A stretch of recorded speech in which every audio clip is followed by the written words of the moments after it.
The mechanism for international criminal tribunals was established by the United Nations Security Council as the successor to the ad hoc tribunals set up in the 1990s to prosecute persons responsible for serious international crimes committed during the 1994 genocide in Ruanda and in the armed conflicts in the former Yugoslavia.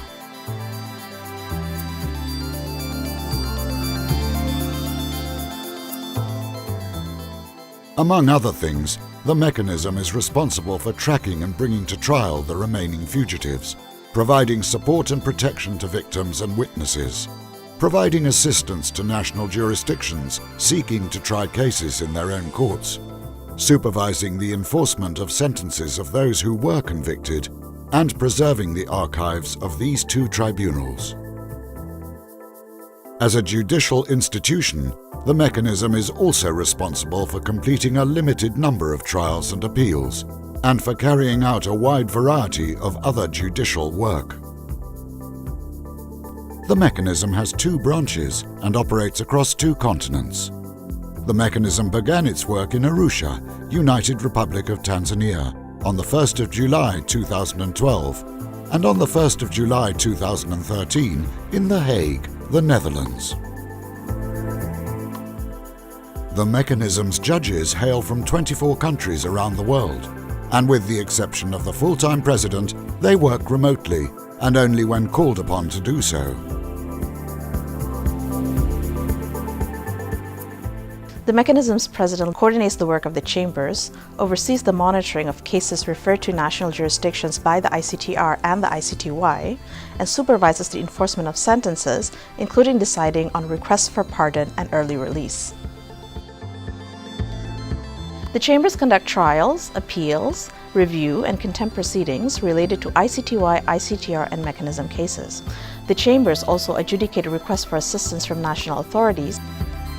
The prosecutor and the staff of his office are responsible for tracking the remaining ICTR fugitives, prosecuting cases inherited from the two tribunals, and assisting national war crimes prosecutions.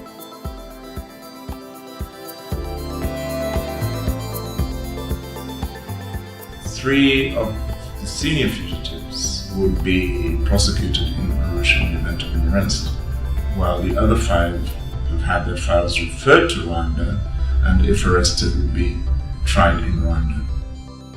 We regularly provide assistance to national jurisdictions in the Balkans, in Rwanda and elsewhere by providing access to our evidence collection and offering technical expertise when needed. As a result of these efforts, hundreds of cases related to crimes committed in the former Yugoslavia and Rwanda are currently being prosecuted in national courts around the world. The registry is responsible for administrative, legal, policy and diplomatic support to both branches, as well as for witness support and protection, and for management of the archives. The ICTR and the ICTY combined have considered evidence from over 11,000 witnesses in the form of testimony and written statements. While most of the witnesses testified openly, many were granted protective measures. Some still require long-term protection. Since the opening of each of its two branches, the mechanism has assumed responsibility for support and protection of these witnesses, as well as for witnesses in ongoing cases before the mechanism.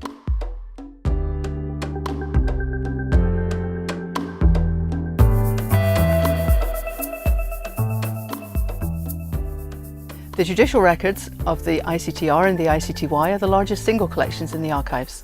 These contain all the documents related to the cases, including all the evidence presented in court and the judgments, as well as transcripts and audio-visual recordings of the courtroom proceedings.